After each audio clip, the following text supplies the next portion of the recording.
Today we're going to be talking about making the strap for mochila bags. So for each design, you would see the colors required. For example, for this strap, there's 4 colors needed. So minimum, you need to have 1 active yarn and 3 inactive yarns wrapped inside the active yarn while you're crocheting. But I like my back strap to be sturdy, so I included one extra yarn in there, the white one.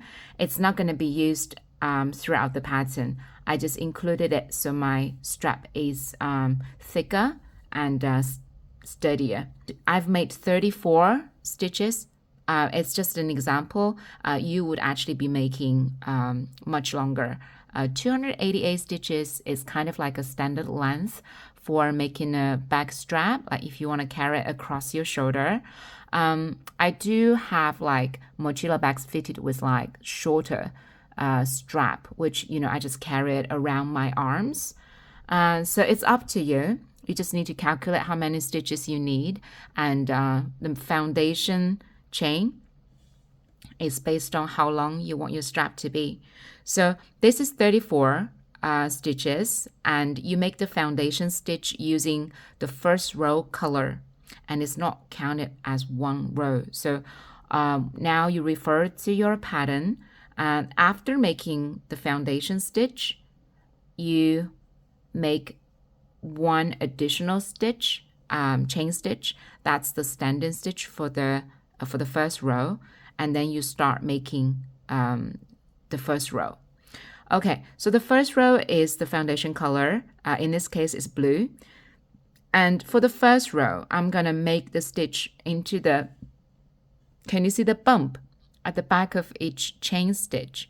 That's where you insert your hook for the first row. From the first row, we're gonna do tapestry crocheting. Insert the hook first where I want it to be, the bump, and then I put the inactive yarn across. You leave a decent amount of a loose end. This is so later on you can either braid them so it has like a nice finishing on the side, or you can cut them and then sew them onto your bag. So you leave a decent length, and then do your normal single crochet stitches.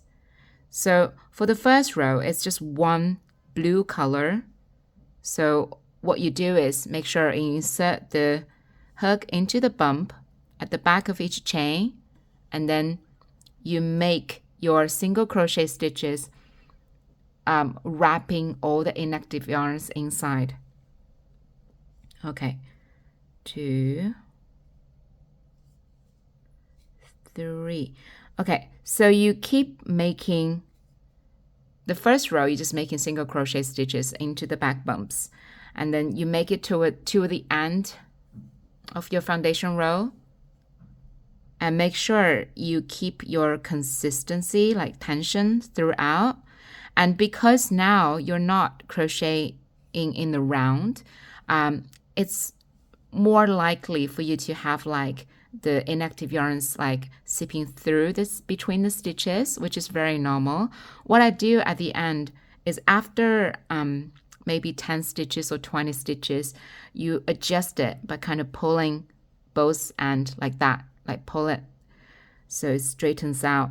When you make straps in this manner, it's very important like to once in a while, like I said, once every 20 stitches, 10 stitches, you do a bit of adjustment and kind of maintain that gauge throughout the strap. Otherwise, you tend to have like a wobbly surface on the strap. And when you encounter that kind of problem, it's usually because, uneven tension, or like the inactive yarns like popping, like get bundled inside or not flattened.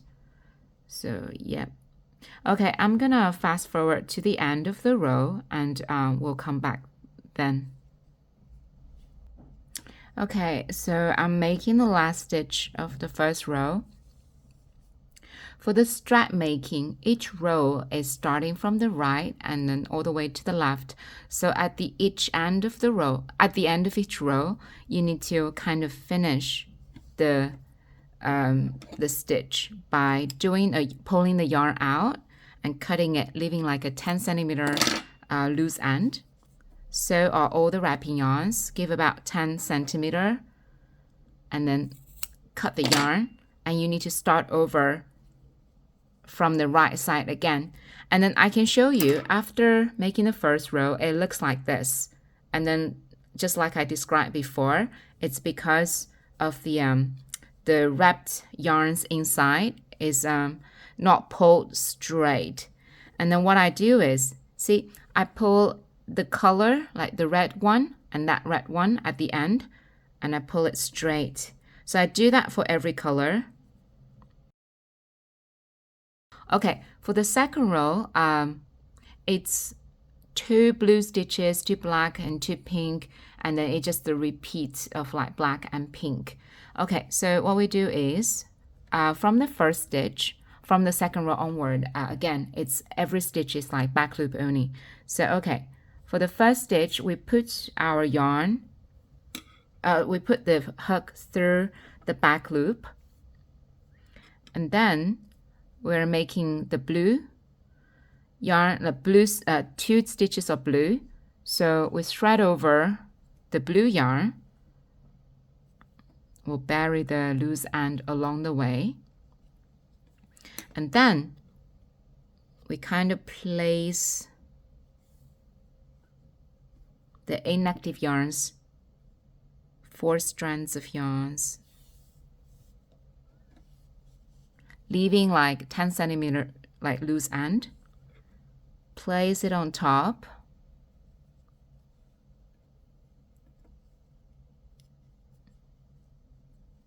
We do like a chain, which is like the standing stitch, and then insert into this same stitch again, because it's the first stitch. We need to make a single crochet, and make a single crochet, yeah, and do that again.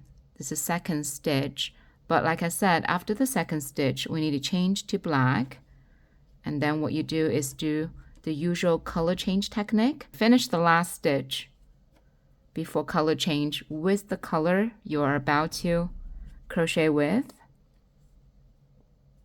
like that, and do 2 like black, and then again after making the second black, before you finish it with the color you're about to change into. Change that into hot pink. And when you do color change this frequent, like every 2 stitches, it's important whenever you make a color change, you also kind of like pull the inactive yarns like slightly, because once you make the yarn change, it kind of, for that yarn, for this color, you can't really change much at the end. Okay, so 1 stitch and 2, and then change back to black.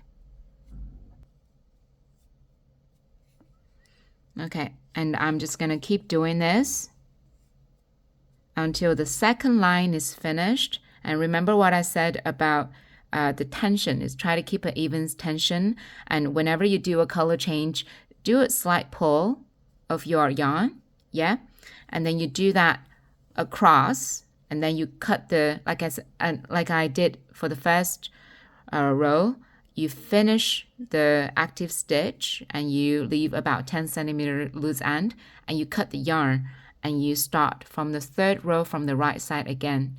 Go by the graph. Okay, and then you do that for every row, and once you finish the last row, we'll come back and we'll talk about what to do with the loose end and how to attach it to your bag.